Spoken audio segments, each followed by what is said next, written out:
Watching and waiting as U.S. election workers tally the votes. Why it could be days before we learn which party will control the U.S. House of Representatives and the U.S. Senate. Hello, I'm Arnold Naidu, and this is The Heat.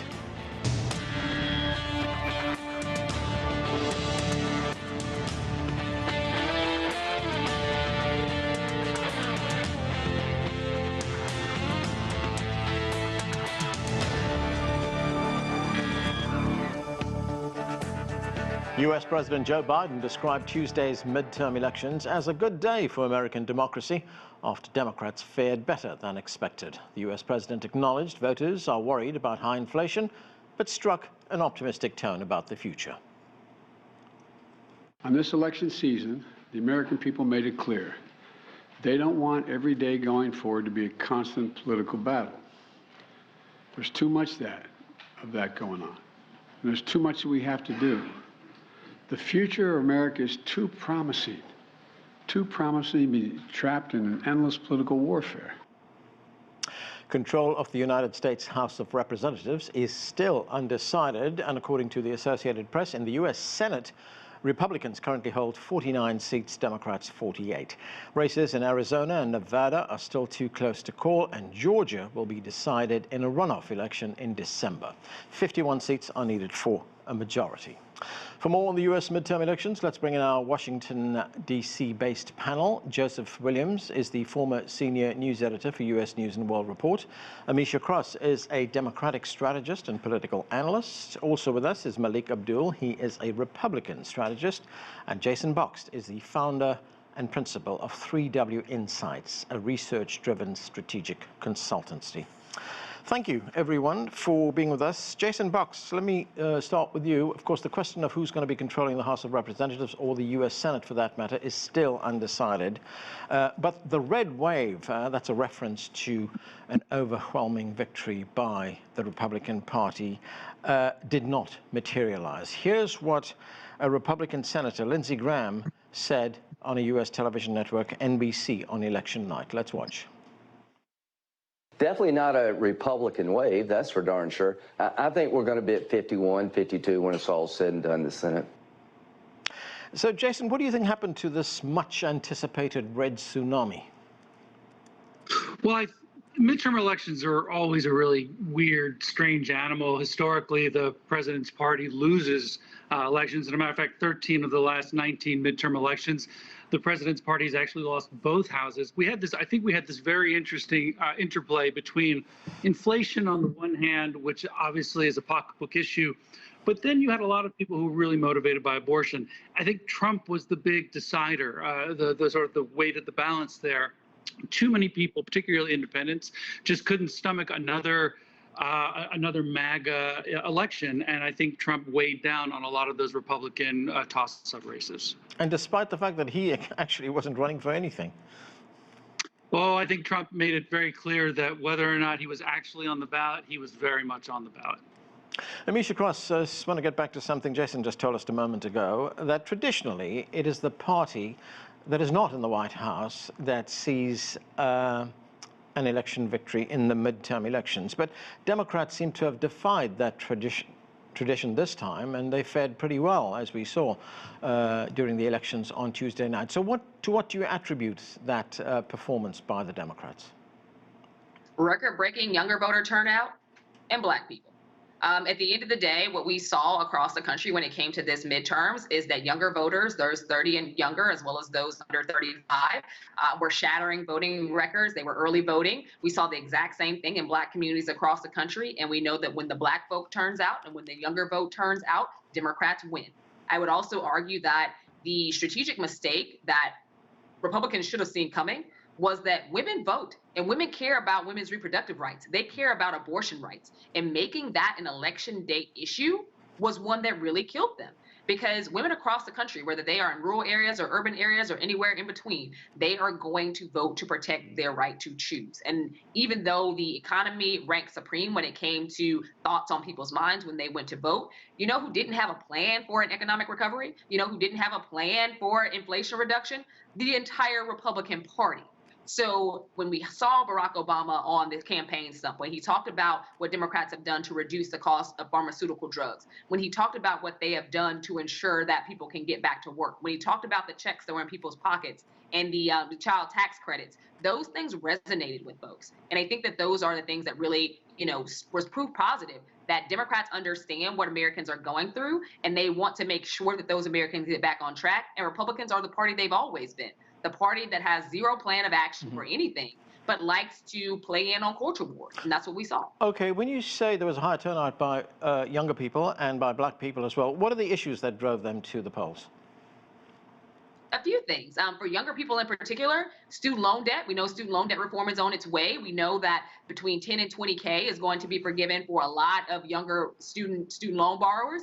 In addition to, for black people specifically, we've always put on our capes and came to save this nation. So when you say democracy is at stake, the first people who are going to suit up are those who look like me.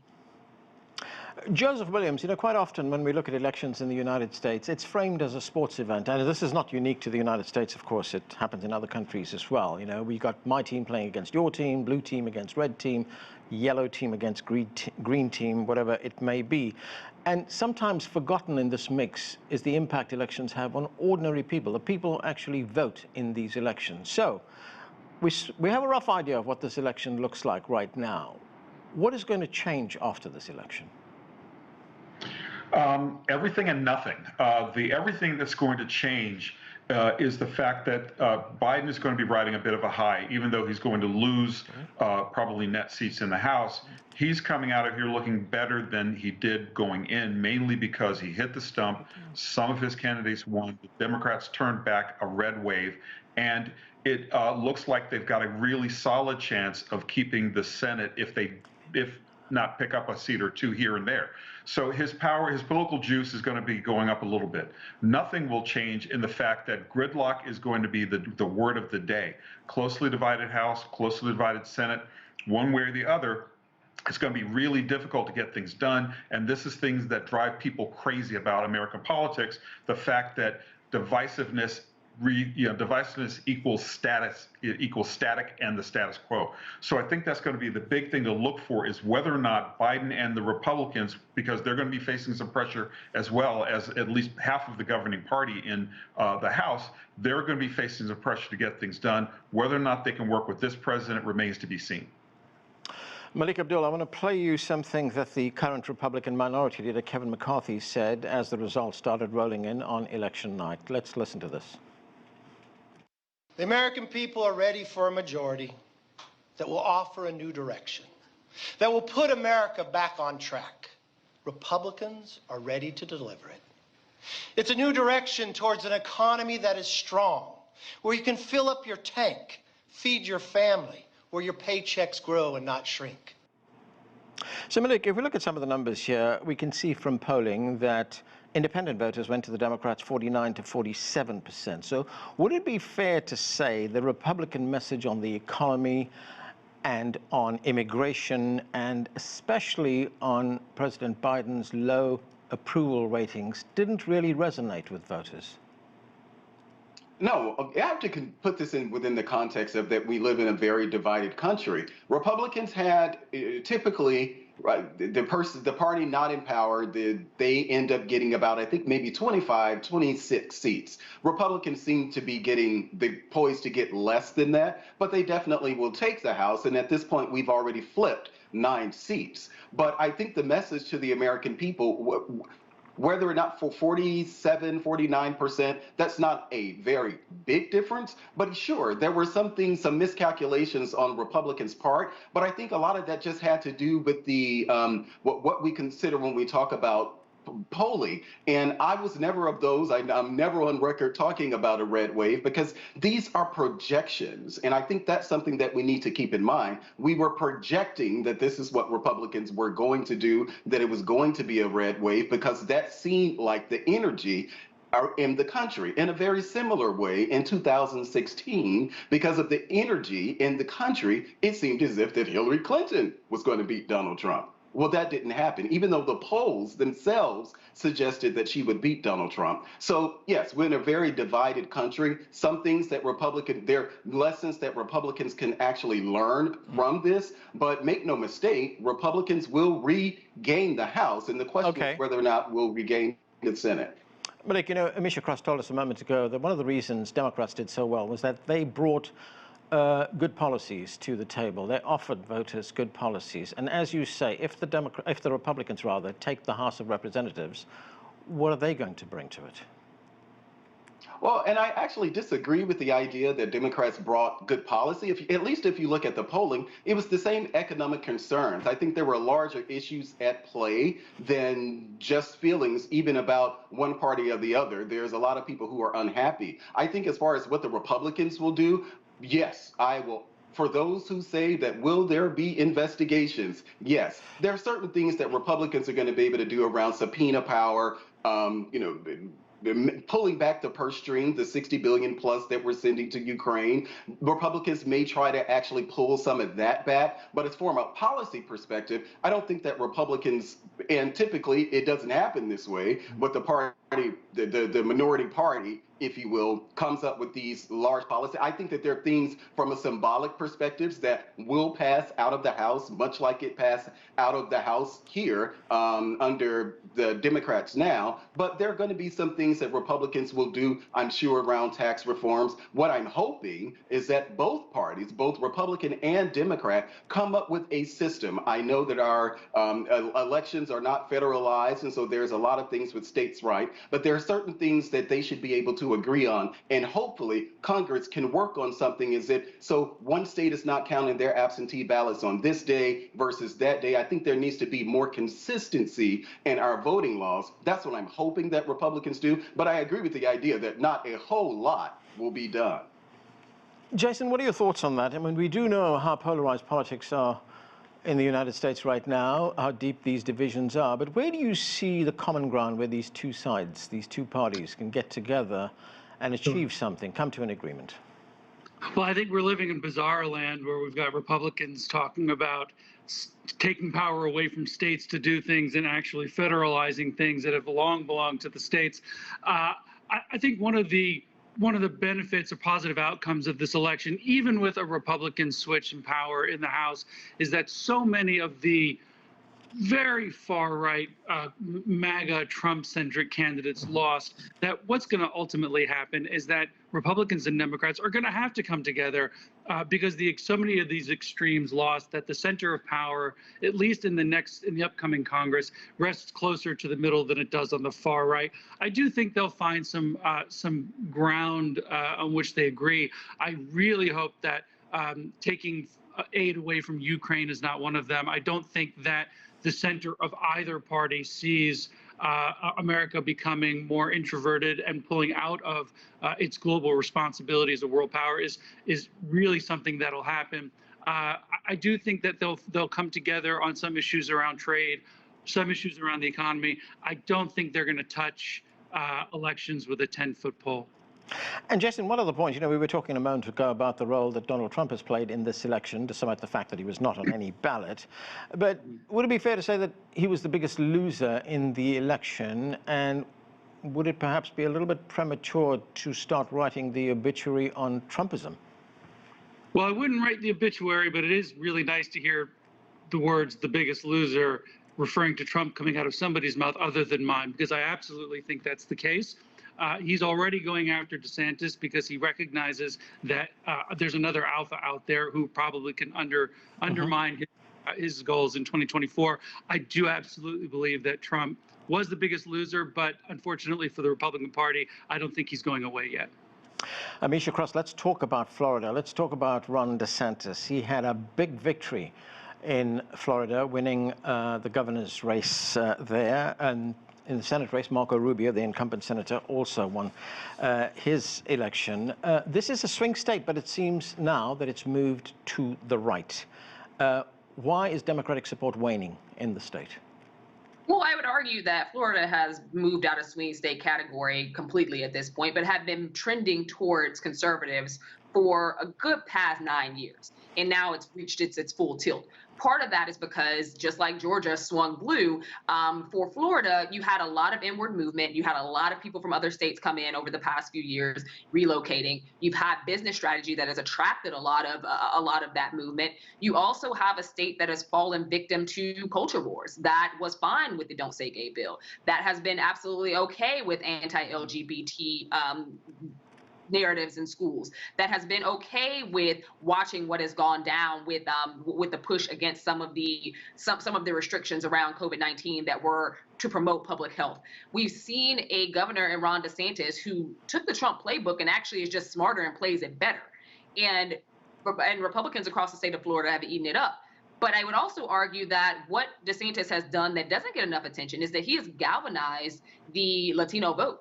And it doesn't matter whether you're talking about Cuban Americans, whether you're talking about Central and South Americans who have, migrated to the great state of Florida. At the end of the day, he's been able to churn out that vote in a way that, quite frankly, the Republican Party has been trying to do for a very long time. But that vote base seems to be very solidly in the corner for Republicans, which is much to the chagrin of many Democrats. But that just seems to be where that tilt is. But any Democratic strategist worth their salt knew that Florida was not going to be in play this election cycle. Did Ron DeSantis turn out a lot bigger than many people prognosticated that he would? A 20-plus point break is huge. But again, Florida is no longer in play for Democrats, and they should focus in other places in their time, their talent, their money. Georgia is where it's at right now. Florida is gone.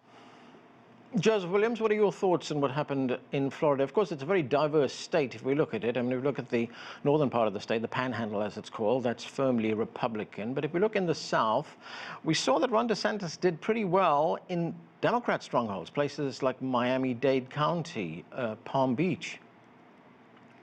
Yeah, that's exactly right. And I'm a former resident of Broward County, Florida. I lived there for 6 years, and what he's done is absolutely remarkable. I agree with Stephanie that the state has been trended red for a long time. Even when I was there, that was on the rise of Jeb Bush. He was seen widely as the next great thing, and he did serve 2 terms as a Republican governor after getting defeated by Lawton Childs, who was a very popular Democrat. But right around then you could see the breaking point, and that would have been in the 90s. I think that the north of Florida is, it may as well be Dixie. Southern Florida, while it does have a mix of people, the Latino vote is very strong and very substantial down there. And a lot of Latino immigrants and first and second generation residents of Florida came from autocratic dictatorships, autocratic countries that were on the left. So anything that smacks of socialism or that smacks of autocracy on the left, they're very, very wary of. I think that's been very difficult and very challenging for Democrats to make inroads there. It's also an older state writ large, a lot of retirees.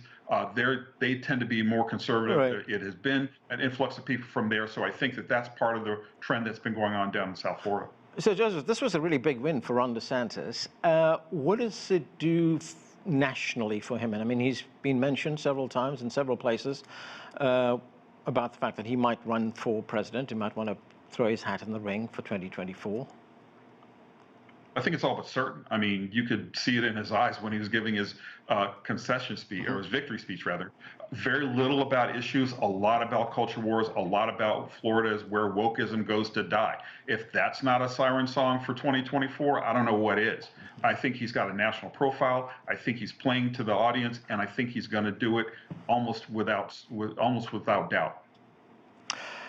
Malik Abdul, let's talk about another fiercely contested state. That was Pennsylvania, the race there for the United States Senate. The state's Lieutenant Governor, John Fetterman, who actually suffered a stroke in the run-up to the election, was pitted against the celebrity doctor Mehmet Oz. Fetterman prevailed in the end. What happened there? Well, I think that what people need to realize about Pennsylvania, first of all, is that it's more of a purplish state. The person Pat Toomey, who was the incumbent senator, who he replaced was Arlen Specter. He ran against Arlen Specter, who was a Republican who turned independent, and then I believe eventually a Democrat. So the state itself, it's not surprising that they would elect a Democrat, but I think in Oz's particular case, he was a flawed candidate. And I said that at the time. He was one of the candidates. There's a lot of conversation about how well or not Donald Trump did. Did he have a good night? but for the most part, Donald Trump's candidates actually won. The problem with Donald Trump is that he literally endorsed over 100 candidates over this entire primary cycle, and no one does that. No one does that at all. And so at this point, I think he's probably lost about maybe 15 of those seats, but he endorsed too many candidates. Oz was a flawed candidate from the beginning. Dave McCormick, who Oz ended up beating after the recount, maybe by 0.6%. Dave McCormick actually would have been a much better candidate, and many of us said this at the time. But I was actually surprised that Oz was able to close the gap as he did, because for a very long time, if you all recall, that Oz was losing in the polls. But we'll see what's happening in both Arizona, and I'm not so sure about Arizona, but I do think we have a very good chance of picking up Nevada, because Laxalt continues to lead in Nevada, and we also may pick up the governor's seat in Nevada as well. But Oz himself was just a flawed candidate, and I think we saw that in the outcome. Jason, there's been lots of speculation in the media, of course, on what the Republicans are going to do with the expected majority in the House of Representatives. And some of that speculation is centered on the fact that they are going to start investigations. They are going to start possibly even impeachment proceedings against the president. I mean, they'll have subpoena powers. They could get people to appear before them. What do you think will happen? I think if you had asked me that question 48 hours ago or 36 hours ago, I would have warily agreed that that was probably going to happen. I think the fact that we saw such a repudiation of the sort of extreme Republican message, and that so many of these flawed candidates, as we've heard, lost. I don't think that there's going to be really an appetite for doing that. And also, quite honestly, we don't even know who the Republican leader is going to be. There's going to be an internal fight. They're going to have to, anything that they do will have to be on almost a strict party line. And my guess today is that I don't know that there's going to be a whole lot of appetite in Washington with the Republican leadership to actually go down that road, because it would actually undermine their ability to communicate in the next election in 2024 that they are not a party of extreme, that they are not the party of Trump, but rather they are a party of getting things done. They can't go after Biden out of one side of their mouth and then talk about that they're the party of progress on the other. They're going to have to pick and choose. So then, Jason, will one of the perhaps unintended consequences of this last election be that Republicans, especially those who are going to be in Congress, are going to be forced to moderate their position? From your mouth to God's ears. Yeah. Okay. Amisha Cross, if looking at the figures right now, if Democrats don't retain both houses, they lose one of them. Are we back to gridlock in Washington? We're definitely back to gridlock. It wasn't that we didn't have gridlock when Democrats maintained both houses. It's not like it ever left. But the Democrats are poised to lose the House. I think Democrats knew they were going to lose the House going into this. But the toll of it is a lot smaller than what was originally predicted based on history. We know that the average, on average, over the past 30, 40 years, the incumbent party loses a good 35, 37 seats on a good day. That's not going to happen. There will be a handful of seats that are lost to Republicans in the House. That doesn't give them an ironclad majority. They're still going to have to work, or at least attempt to work across the aisle to a certain extent, because they don't want to blow up their 2024 hopeful chances. Yeah. But the Senate is a much bigger deal here. And I say that because, again, the Democrats had a very small majority this last go round. Trying to maintain that is extremely difficult. I agree with what we heard a moment ago from Malik. At the end of the day, I think that Nevada is going to go Democratic. I think that Georgia is going to go Democratic. But we still have one holdout state that I am pretty sure at this point is probably going to split Republican. But do you think, Amisha, that Republicans will try and block everything that President Biden is trying to achieve, effectively rendering his agenda dead? Absolutely. Why would they stop doing what they've been doing this entire time? Republicans have proven themselves throughout the Obama-Biden administration and now throughout the Biden-Harris administration to be roadblocks to success for policies that the American public has showcased wanting. So I don't see that changing, regardless of what the House and the Senate are comprised to look like. Joseph Williams, President Biden campaigned on the issue that democracy was at stake. Democracy was on the ballot in this election. Democrats pointed to election deniers in the Republican Party, and to be fair, there have been election deniers in the Democrat Party as well. But did democracy prevail in this election? The optimistic side of me says yes, but just barely. We didn't have the riots in the streets. We didn't have armed insurrectionists watching people at the polls. We didn't have, so far at least anyway, we don't have calls that elections were rigged or that the vote counts were somehow adjusted to favor the Democrats. And I think that's mostly because the elections were clean and people were on notice, and a lot of campaign workers were on notice. But writ large, I think democracy is still in a lot of trouble. I mean, we have to remember, as well as the Democrats did in the House on Tuesday night, they still lost the House, and they lost the House in large part not because, well, the Republicans ran a lot of flawed candidates, but also the Republicans would have done worse had gerrymandering not been a factor. I keep talking about the 2010 election, how it's the gift that keeps on giving for the Republicans. You look at a state like Wisconsin, where you almost have unit-party rule. Several states are following suit, and the House of Representatives would have had probably a stronger Democrat majority if some of the Democrats had not been gerrymandered out of their very districts, and the Republicans had not run such poor candidates. So I think democracy on a couple of levels is still in jeopardy. I think we can breathe easier for another 4 years, but I think there are still some problems on the horizon. Okay, Medik, very quickly, I've only got about 40 seconds. Of course, the election cycle never stops in the United States. Looking ahead to the 2024 presidential election, how do these last elections on Tuesday change the focus on that?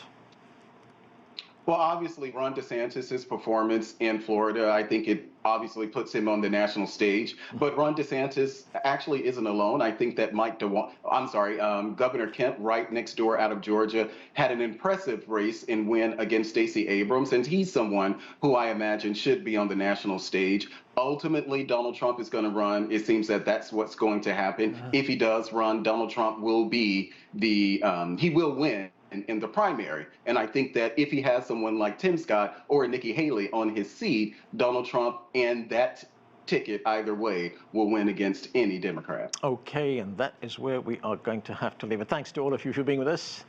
I'm Anand Naidu in Washington, D.C. Thank you for watching.